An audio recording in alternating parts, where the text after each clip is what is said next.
Good morning. We see many things around us, such as buildings, books, pens, pencils, utensils, erasers, etc. And all these are made up of different types of materials. We also see different types of books. Books are made of paper. Buildings are made up of different types of materials such as cement, bricks, concrete, iron rods. In villages, some houses are made of only mud and some types of houses are made of mud and bricks.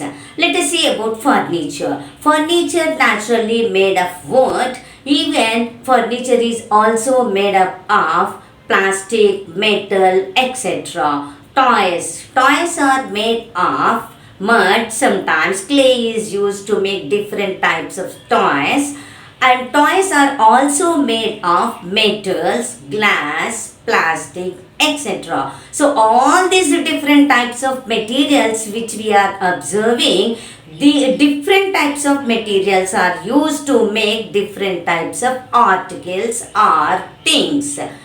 Today's our lesson is solids, liquids and gases. In this lesson we will learn about what is matter, the three states of matter. The three states of matter are solids, liquids and gaseous. The properties of solids, the properties of liquids, the properties of gaseous, change of state between the three states of matter, solute, solvent and solution.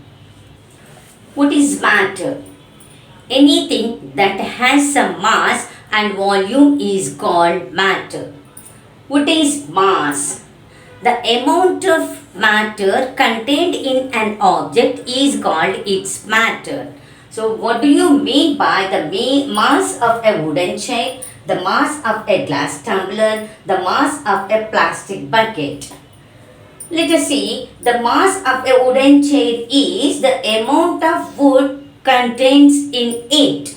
The mass of a glass tumbler is the amount of glass contained in it. The mass of a plastic bucket is the amount of plastic contained in it. What is volume? The space occupied by an object is called its volume. So, we can say that what do you mean by matter means anything which has some mass and occupies some space is called matter.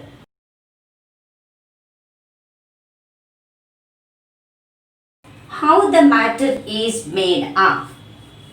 Matter is made up of smallest particles called molecules. Molecules are further made up of the smallest particles called atoms.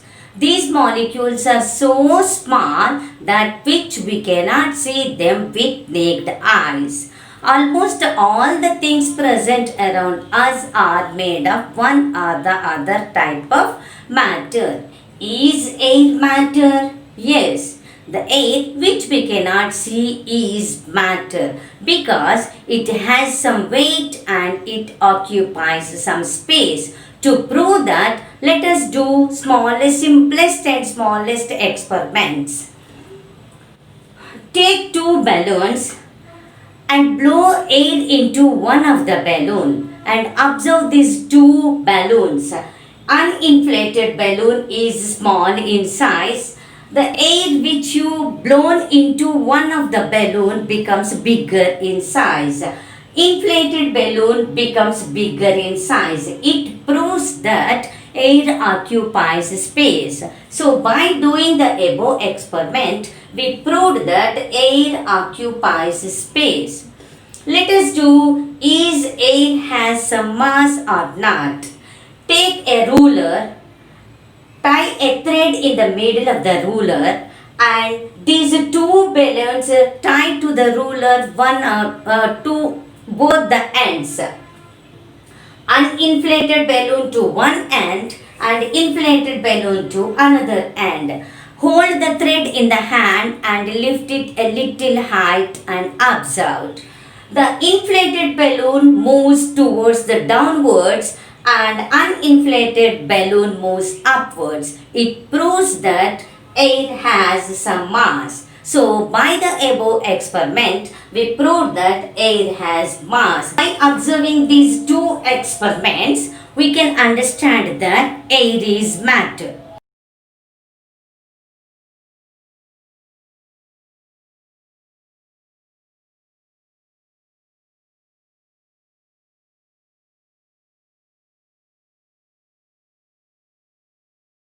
States of matter. Matter is found in three states. According to the arrangement of the molecules, matter is divided into mainly three states.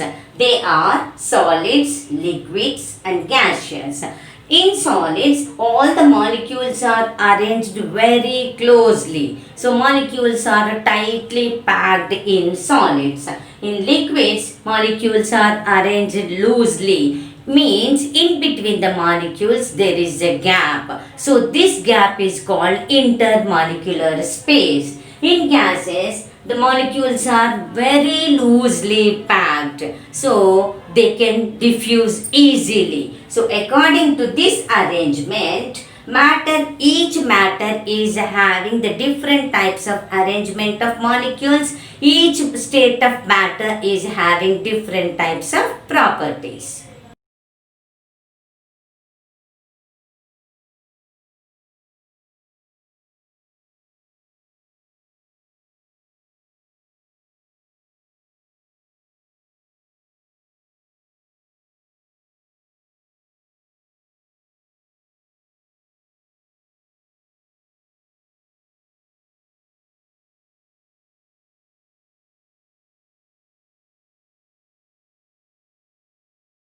Solid is a state of matter.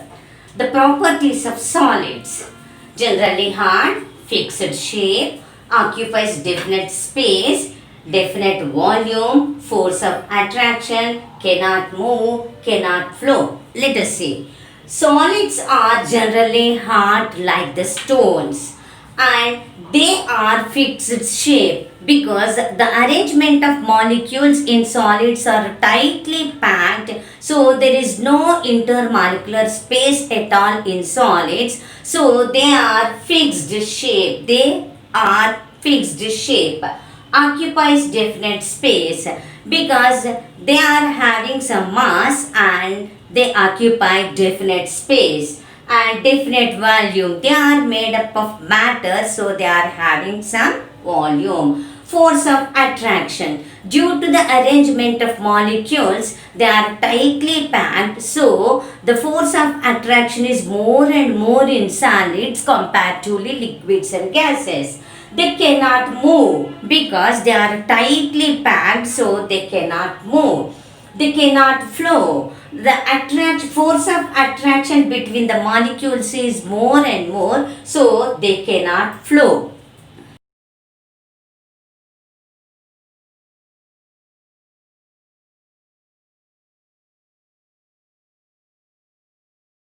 Example: pencil. A pencil, if you press it, it cannot change its shape even if you keep in a bag.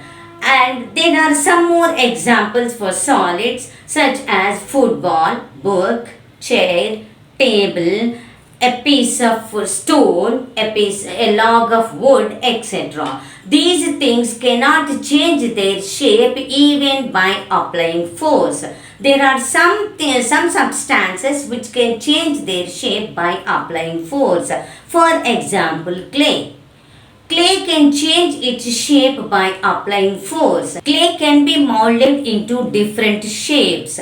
That's why clay is used to make different types of toys.